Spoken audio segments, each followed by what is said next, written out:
Good afternoon, everyone. Welcome to the CMA Australia's webinar series. My name is Chintan Barwara, and I'm going to be your host today.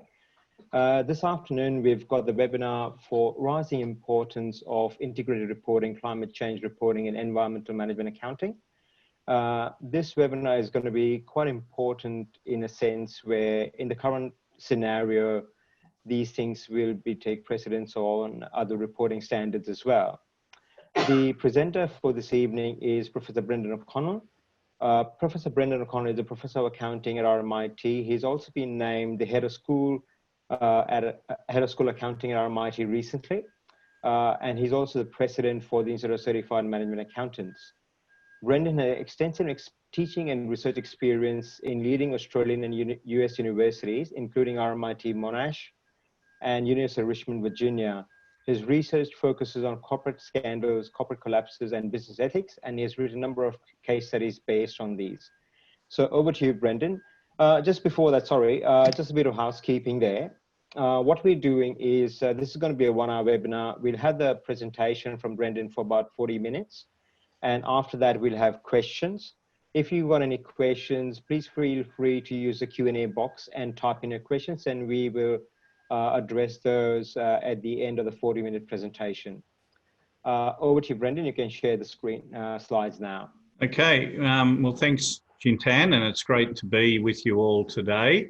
I know we've had quite a few registrations, so obviously a lot of interest out there in this area. Now, hopefully you can all see those slides. Is that correct?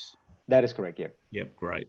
So as you can see, we're going to try in 40 minutes to cover 3 key areas there.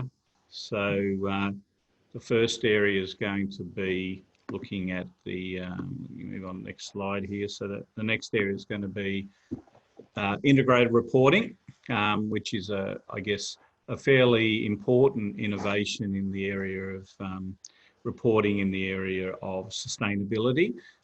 Then we're going to move on to reporting generally for climate change. And in this space, we're going to talk about 2 areas. One is reporting as it relates to emission trading schemes.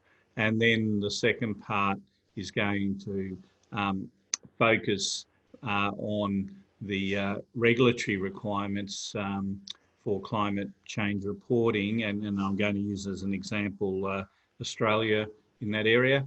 And then the third area we're going to look at is environmental management accounting, given that most of our members are in management accounting broadly defined.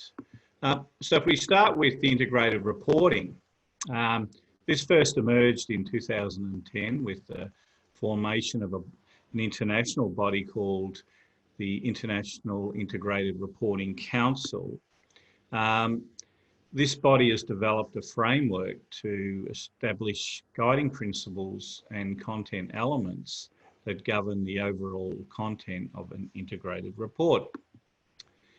It's an attempt to provide a more cohesive and efficient approach to corporate reporting that draws on different reporting standards. So what is integrated reporting?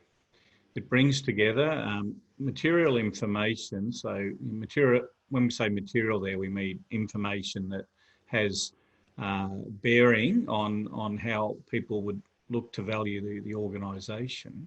And it focuses on strategy, governance, performance and prospects in a way that reflects the commercial, social and environmental context within which it operates. And notice there, we're not just looking at the financial side, which is kind of captured in the commercial, we're also looking at the social and environmental context. In that sense, it is consistent with the concept of sustainability. But as we're going to see, it's a little bit different to what you tend to see in sustainability reports. A lot of big companies these days put out sustainability reports, but those reports are not necessarily consistent with integrated reporting. Some are, but a lot are not. Moving right along. the integrated reporting states that it seeks to achieve a reporting framework that reflects the use of and effect on all the resources and relationships, which are known as capitals, on which the organisation and society depend for prosperity. When we're talking about capitals here, you'll see highlighted in red different types of capital. We've got human capital, that's us. We've got natural capital, such as land and water, and you've got social capital, such as, I guess, the impact we have on the society in which we operate, as well as financial. Obviously, that's the revenue and expense side. Manufactured capital, so this is all of our capital tied up in the manufacturing process, and intellectual capital, which might be things like trademarks and the like. So all of these things together help drive the prosperity of the organisation.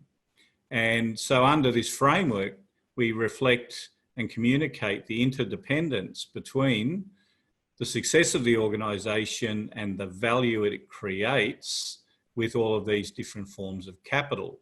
And you'll notice that when we talk about value creation, we don't look at a narrow group of stakeholders, we look at a broader group of stakeholders. So it's not just investors or shareholders, it includes employees, customers, and more broadly, society as a whole. So the next slide gives some examples of each of these types of capital as adopted from an article by Flower. So if you have a look there, you can see a few different examples. I'll just pause for a moment while you look at those.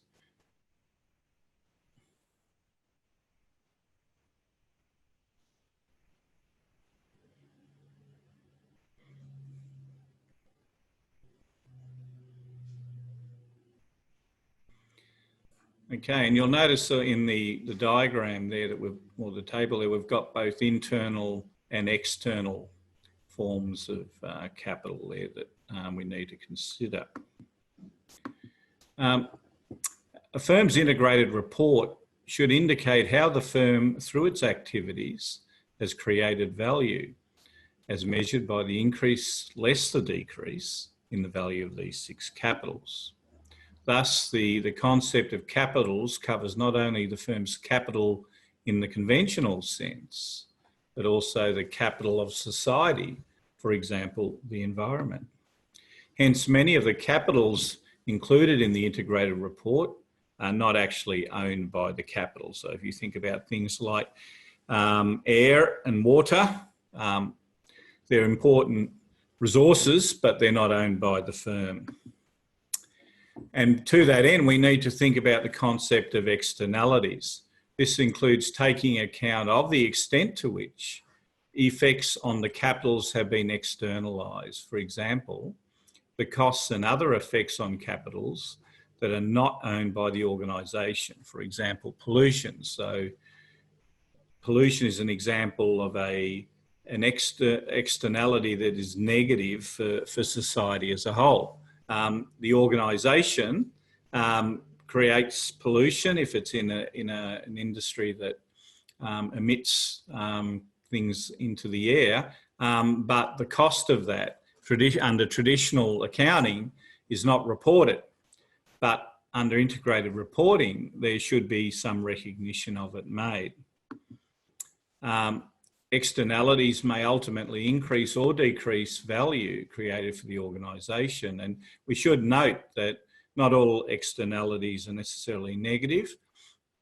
Some organisations create significant positive externalities. So, for example, they might be involved in social programs that benefit society more broadly. Therefore, providers of financial capital need information about material externalities to assess their effects and to allocate capital accordingly.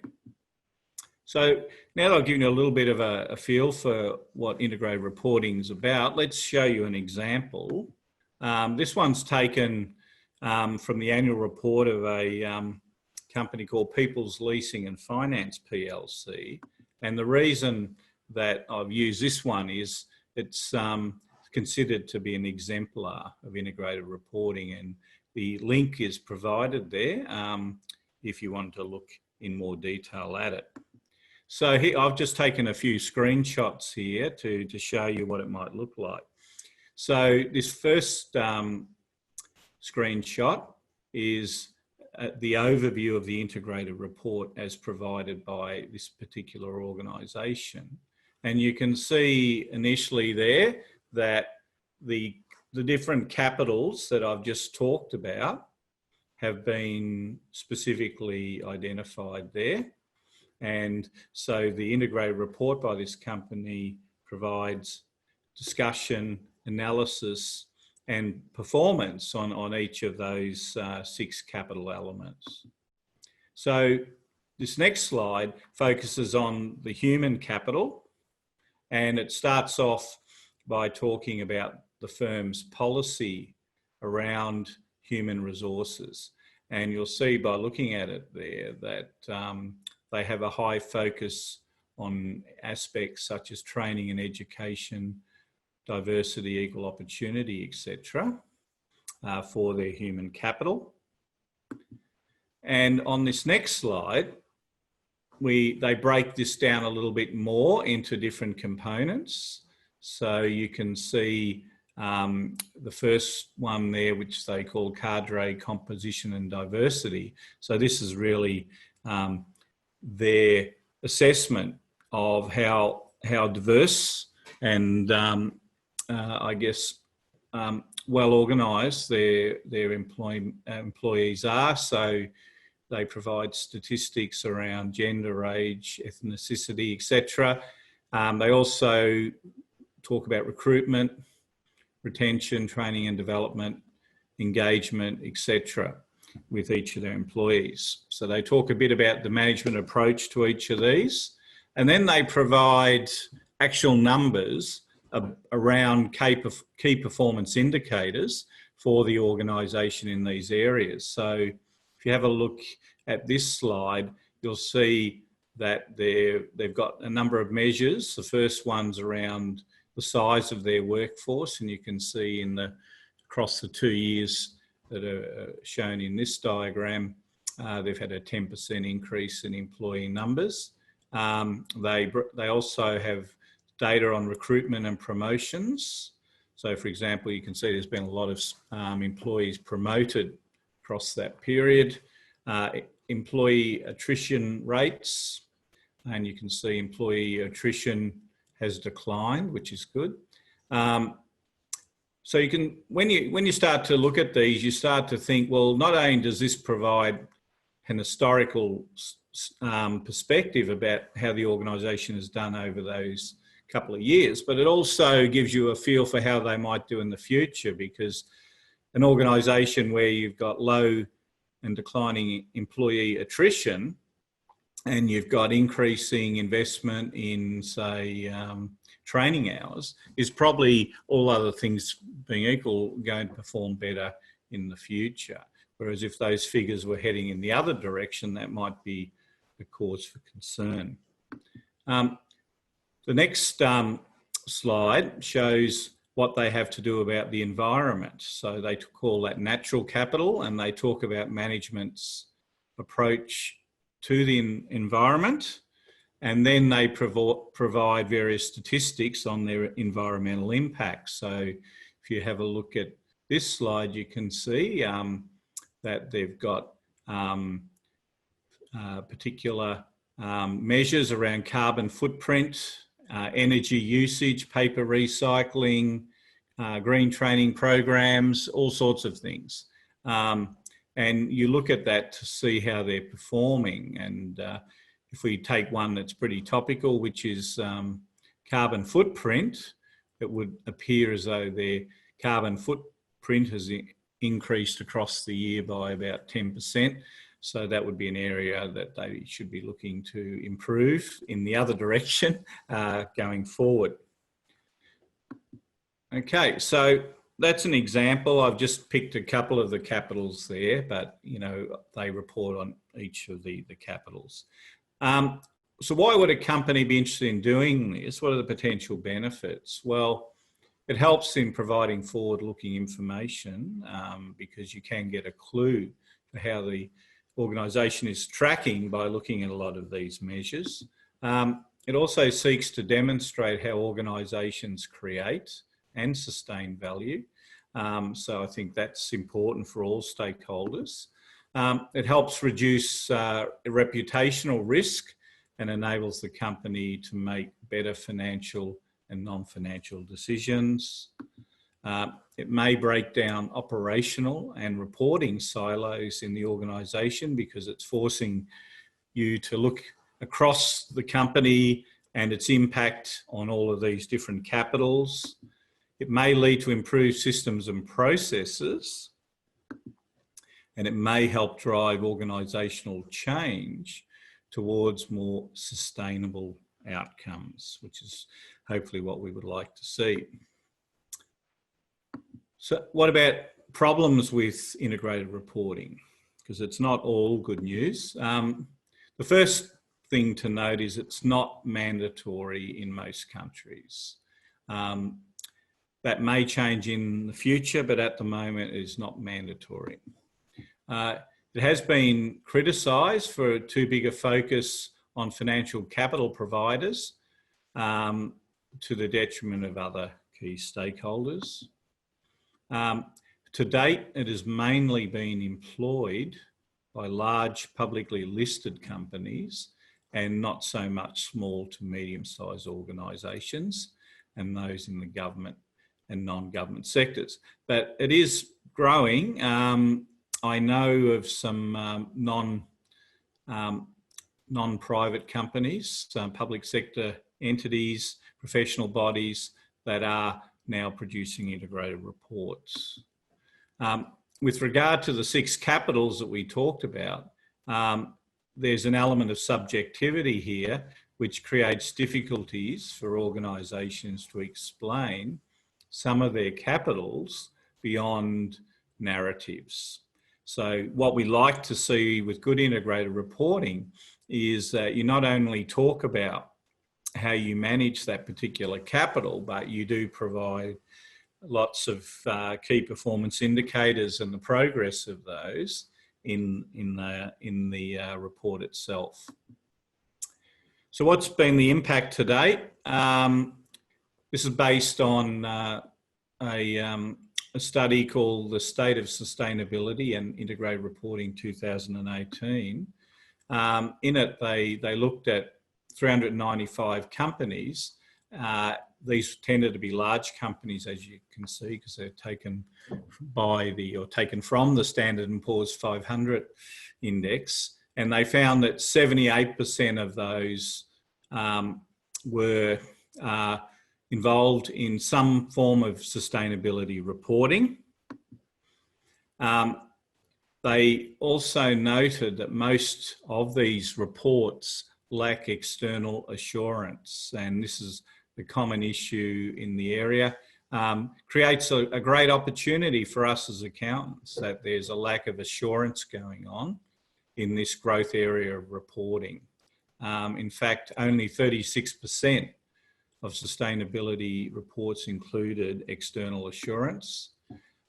Nearly all of the reporting companies chose to customise their sustainability reporting in style, format and content instead of closely following any one framework. A minority, less than 10%, were currently using an integrated reporting framework. So there's still a lot of work to be done. And they found that 14 of these large companies did issue an integrated report in that year, but the number is rising every year. So if we did that this year, you'd probably find it's a lot higher. Okay, so that's a little bit about integrated reporting. I want to now move on to climate change reporting. And one area that's, I guess, talked about a lot in this area is the trading of carbon emissions, carbon trading schemes. And these are often known as cap and trade systems. These are designed as a market-based approach to dealing with carbon emissions, resulting from market failure to recognise many social and environmental externalities. Allowances or credits are used to provide incentives for companies to reduce emissions by assigning a monetary value to pollution. During the cap phase of one of these schemes, the government establishes an economy-wide target for the maximum level of aggregate emissions permitted by the company. So this would probably be based on one of the international agreements that the government may have signed up to, such as the Kyoto Protocol, or although that has been superseded now by the Paris Accord. A specific number of emissions allowances equal to the national target is allocated or auctioned to participating companies. Over time, the amount of permits or units will be reduced by the government in line with the request to reduce the carbon emissions. Then we move to the trade phase. This occurs when a company's actual emissions are greater or less than the number of allowances that it holds. Companies that emit less than the number of permits, they are permitted to sell the excess allowances or to bank excess allowances and use these to satisfy compliance in subsequent years. So you can see here we're creating an incentive, a financial incentive for companies to pollute less over time. So this is the key to it. And it's all built around a cap that is initially set by the government based around international accords. Companies whose emissions exceed the number of permits held must pay for, they must acquire additional allowances by purchasing more credits. So there's a financial incentive to not do that. Allowances can be purchased or sold directly between companies through a broker or on an exchange. We must recognise that not all reporting in the environmental area is voluntary. In Australia, companies that meet the reporting thresholds must report their what are known as their Scope 1 and Scope 2 emissions under the National Greenhouse and Energy Reporting Act. And we're seeing this increasingly happen around the world. So if you're a heavy polluter, you actually do have to capture and report your greenhouse gas emissions. Organisations can choose to account for their emissions and related offsets based on 3 scopes. And you can see the 3 scopes mentioned there: direct emissions from its assets, emissions from the process of generating electricity, and the third, indirect emissions as a result of the organisation's activities. Companies that would be required to report under this Act are large emitters, such as energy and mining companies, and electricity generators. So smaller companies generally are not captured by these regulatory reporting frameworks. In Australia, a body called the Clean Energy Regulator has been set up under the Act to administer compliance with the legislative requirements of it. So that's an example of compliance-driven requirements. In the world of financial reporting, impacts on the environment are also often required under accounting standards. So for example, the reporting of contingencies where a company maybe is subject to legal action for damage to the local environment and the need to repair that. These sorts of contingencies have to also be reported under traditional financial reporting frameworks. So that's a little bit about the reporting framework. What we're now going to do is move on to environmental management accounting, given that a lot of us here are more in that space.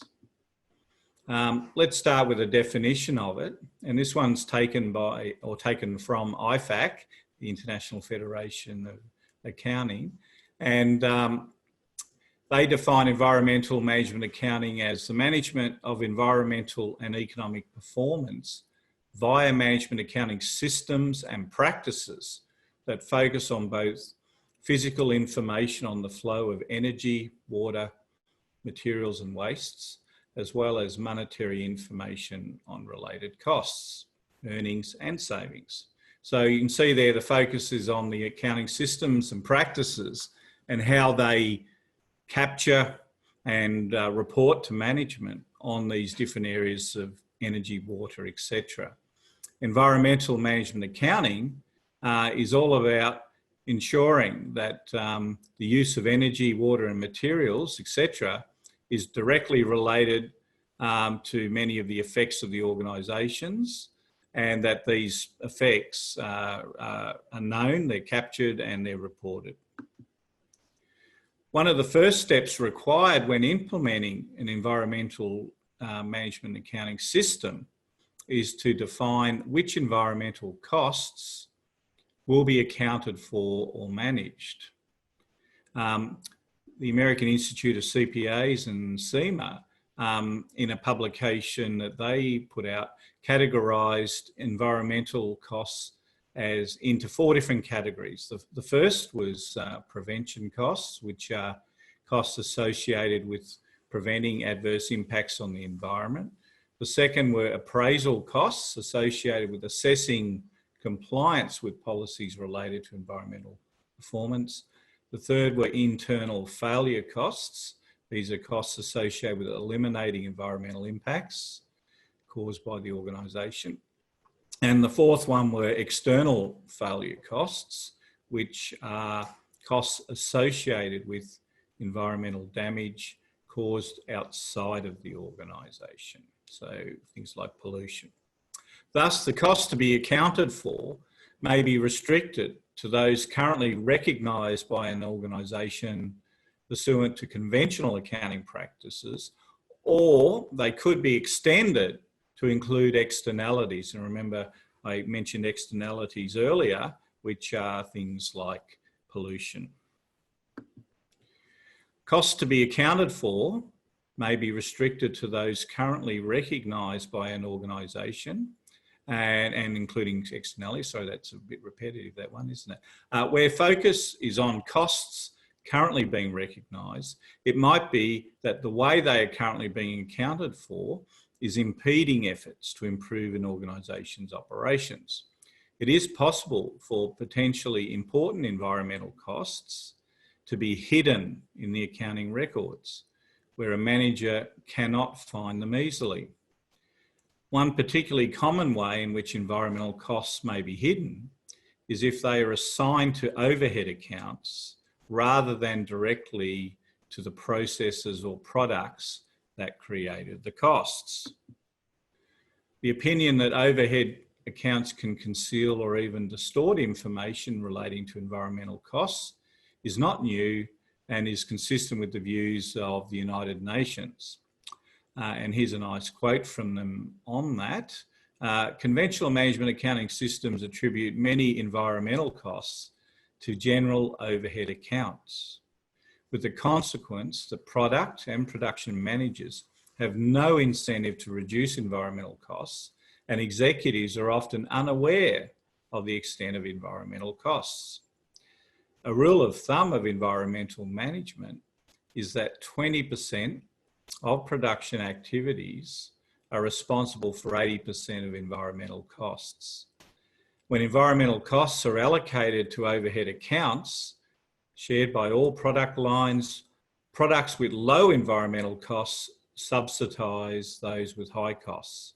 This results in incorrect product pricing, which reduces profitability. So what we're saying there essentially is that if you're just putting in the environmental costs into overheads, which are then allocated across the products in a similar fashion, even if one product has much more environmental impact than the other, it's not being properly captured in your costing system and therefore your pricing system. The accumulation of various costs in overhead accounts is something that many of us have been taught, despite the fact that doing so can impede our organisation's ability to manage the consumption of various overheads, all of which may have environmental consequences.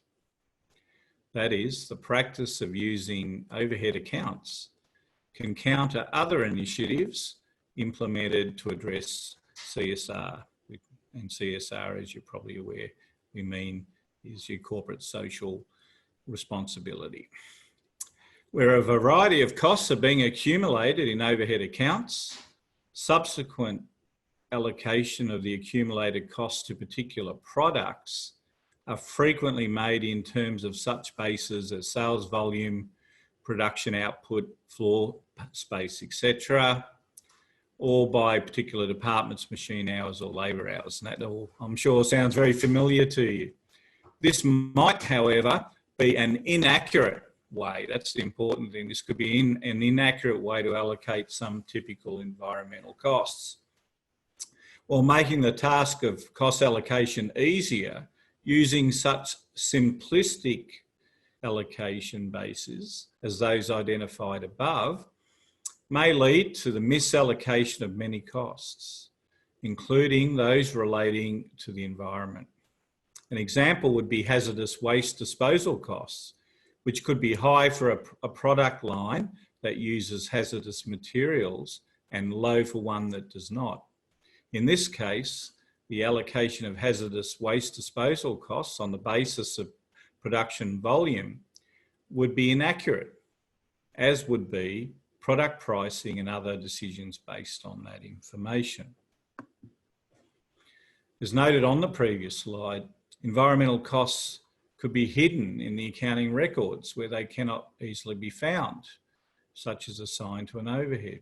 So what solutions are there then to this? Well, we could set up separate cost categories for the more obvious and discrete environmental management activities. So one might be, hazardous waste disposal.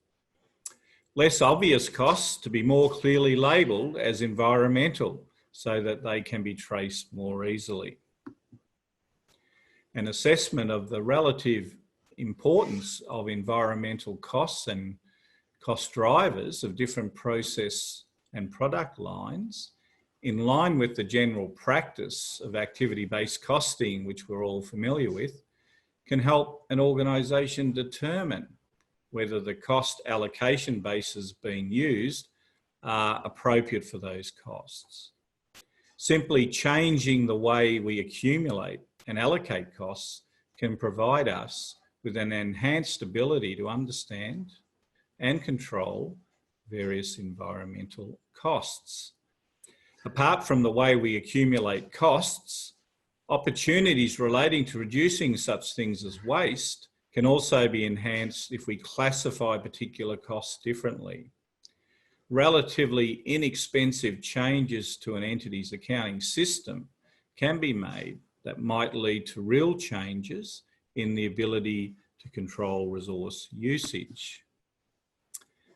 Another potential problem with environmental management accounting is that accounting records do not usually contain information on future environmental costs, even though they might be actually quite significant. Accounting records also lack many other less tangible environmental costs. An example is costs incurred when a poor environmental performance results in lost sales to customers who care about environmental issues. So you think about the many companies in recent years that have had scandals around the environment, such as an example I'd like to give would be the German motor vehicle company Volkswagen that had a scandal involving emissions that certainly affected sales for them in going forward, and yet that wasn't probably captured in their existing information systems. Now, of course, these types of costs may be difficult to estimate, but they can be both real and significant to an organisation's financial health. What should be appreciated is that we, as accountants, can make modifications to our current accounting systems to assist our organisations to act in a more environmentally responsible manner, which is what we're all looking for. Apart from enabling better management within an organisation, such modifications will also enable us to provide a better account of certain costs, for example, waste, to the external stakeholders. So what benefits might flow from this move towards better environmental management accounting? Well, the first benefit is more informed decision making. We will give explicit consideration of particular costs that are currently obscured by the traditional accounting approaches. The second one is uncovering opportunities. An analysis of environmental costs might reveal opportunities such as recycling or use of water in other activities. And this wouldn't occur if you didn't properly and adequately report for these different costs. The third one is improving the pricing of our products. This would enable more informed pricing of products. So, for example, if one product has a lot of extra costs because of the need to get rid of hazardous waste, then that needs to be better captured in the product pricing so that you can price it more appropriately. The fourth one there is to assist with internal and external reporting. If we identify environmental costs, this will help the organisation collect data about their environmental impact for both internal and external reporting. The next one is increased competitive advantage. The associated publicity by doing better environmental management might provide an organisation with a competitive advantage because it's seen to be a good corporate citizen. Improved reputation, which also relates to that. Efforts to reduce environmental costs and related impact will have reputational implications, hopefully positive. Staff retention and attraction. Managing for the environmental may enable to retain and attract better staff, as well as improve staff morale. And the last one is generation of societal benefits. Efforts to reduce environmental costs and impact will assist in creating a cleaner environment, which is what we're all looking towards. So that completes the 3 areas I wanted to cover today. That last slide just has my sources, which you're welcome to have a look at. There's been a lot written in this area, as you probably expect. But what I tried to do today was just to give you a snapshot of some of the key areas here, the key issues and the key limitations as well as benefits in each of the 3 areas. And now I'm quite happy to do my best to answer any questions that you might have. It's really great to see so many people have logged in for this. So thank you. Thanks, Brendan. Really insightful presentation. Now, we had a couple of questions in the past as well right now, is whether we're going to share the presentation with everyone. So the answer to that is yes, we certainly will share the webinar recording sometime tomorrow with the entire lot. We've got around about 80 people online at the moment, so we will send it to all of them, the recording of the Zoom webinar, by tomorrow. Question we had, another one was about environmental accounting. Now, I'll just read it out for you, Brendan, you can answer that. Yep. Now, with the recent changes and impacts of COVID-19, are there any talks or any change, and how is it really important now to start reporting on these things, or is it more saying back to normal first and then we'll look at these things?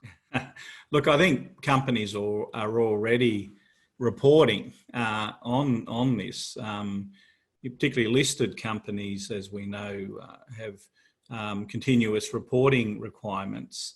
And so we've seen a lot of the big companies coming out with profit downgrades, reflecting the sad impact of COVID-19, and I'm sure we're going to see a lot more of that. Within companies, if you're talking about the management accounting side, there's no doubt that there's a lot of internal reporting going on, reflecting the impact to both revenue and costs. I know in my own organisation, a big university, it's had a big impact on us, and there's all sorts of reporting going on at the moment. So COVID-19 definitely creates a lot of opportunities, I think, for reporting in this area, and going forward, I think it will probably lead to some further innovation in reporting in the area. Right. Thank you for that. I have another question here from another person. Is that, let me just read it out.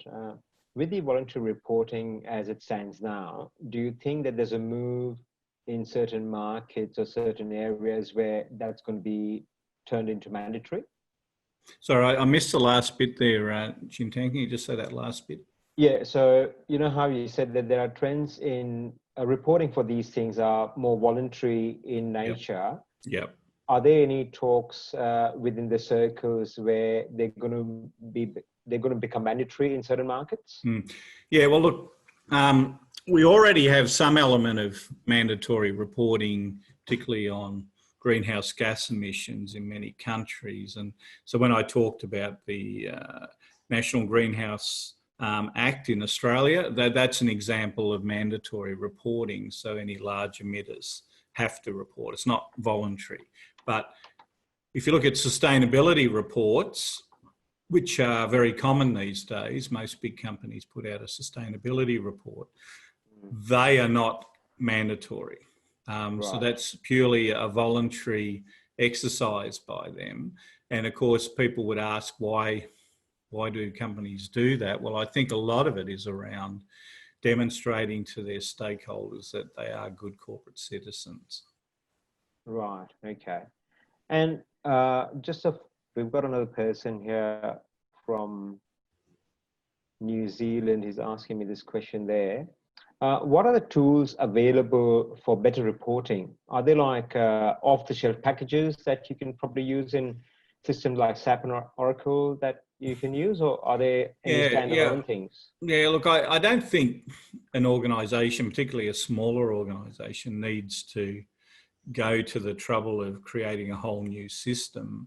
I think within existing systems, you can, for example, create new cost categories that you can capture costs. So I think the example I used a couple of times was hazardous waste disposal. You could capture that as a separate cost item in your management information system, and that enables you to report on it. The problem companies face is often they've just been amalgamating all these sorts of costs with other costs, and they've got no idea of how to work it out. And I'll give an example from my own experience. I was talking to an accountant working for one of the big electricity generating companies here, and he was saying that they have to report under the National Greenhouse Act because they're a heavy emitter, and under that act you need to report direct and indirect carbon emissions. And so an example of an indirect carbon emission for them was the carbon emitted by contractors that they were using on site. So these are not even employees, these are contractors. And so they had to come up with an estimate of the greenhouse gas emissions coming from contractors, independent contractors, and then capture that in their information system so they could report that to the clean energy regulator. So, to get back to the question, I don't think to do that you need to create a new system. You just got to create new cost allocation points and then you're able to deal with that data as you see fit within the existing reporting framework of the organisation. Right. Okay. Thank you. Another question for you is from Nepal, saying how could integrated reporting, climate change reporting, and environmental management could be useful in countries like Nepal? Well, I was in Nepal back in December. It was great. Actually, it was earlier in December. I think it was probably October, November last year. And yeah, it's a wonderful country with amazing natural resources. But it certainly has its own environmental challenges, I think, as well as social challenges, particularly in the big city there, Kathmandu. And so companies can certainly try and capture some data about their impacts on the environment, direct and indirect. So they could, particularly ones that say factories, they could try and capture some data on the greenhouse gas emissions that they're subject to. And now, obviously, I don't know the regulatory framework in Nepal, so I'm not sure if that's required by government or not. It is in Australia if you're a large emitter.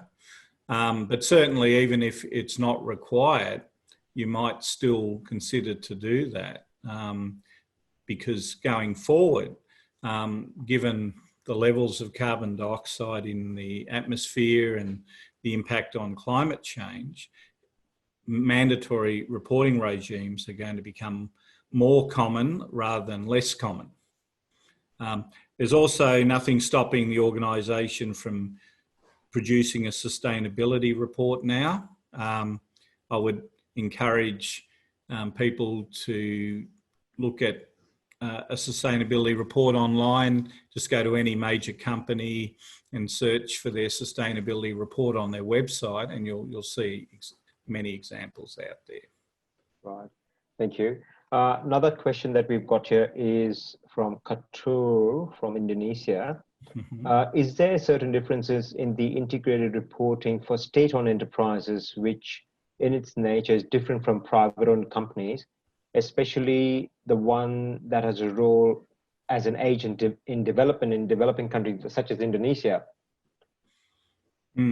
Yeah, well, I think that the 6 capitals that we mentioned there, you have to recognise that different types of organisations will have a different perspective on those. So, for example, financial capital, which might well be very important for a private organisation, may be a lot less important for a public sector organisation. And so if that organisation was going to produce an integrated report, they would make comment on that. But then there are other forms of capital, such as the social capital, which may well be much more important with them than the private sector organisations, so they may have greater focus on reporting in that area. So I think it can be adapted. The integrated reporting framework can be adapted to the public sector. It doesn't just apply to the private sector. But even though you can adapt it to the public sector and the private sector, would there be any fundamental differences? Because most of the public institutions would have a different focus, not profit-oriented in a way. Yeah, well, that's right. That's why I say I don't think the financial capital one would have much focus in an integrated report for a public sector. But the other ones, like the social, would have a much greater focus. So that could be discussed. And then the performance indicators around, say, social capital could be included in the report. Right. Okay. Thank you very much. I had another question here. Just give me a second. I'll just get it up.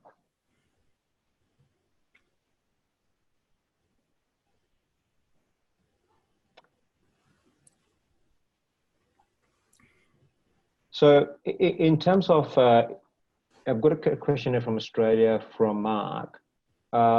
If an organization does have voluntary reporting, at what stage do they, if they're doing it for okay, I'll just rephrase it. If they're doing it for the last couple of years and suddenly you see a change negatively impacting their status in the corporate world, would they be able to not do reporting for a couple of years? Especially in this climate, like I'm just rephrasing the question there. Like, for example, say Virgin Australia goes bankrupt. There are a lot of companies, medium-sized companies to large corporates, having a worst hit for the COVID-19 virus.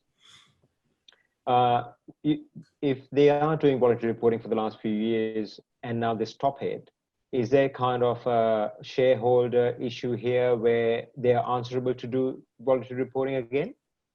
Yeah, I think it's an interesting question. I think generally, if companies commit to sustainability reporting, whether it's using the integrated reporting framework or some other framework, I think you need to see it through. So I don't think it should be just chopped and changed to suit the situation. Stakeholders will understand, for example, that due to COVID-19, a lot of items that were kind of very positive perhaps in recent years will be quite negative now. So I don't think it should stop you reporting. I think people are more suspicious of when you stop reporting than when you report declines.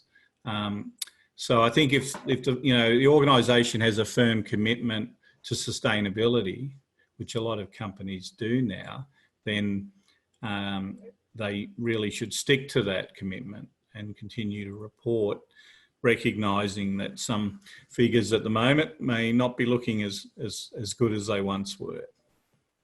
Right, thank you. I think we're open for other questions. We'll probably wait for another couple of minutes, but if you don't have any questions, we might end the webinar there. I've got another one here. The person's just retyping that.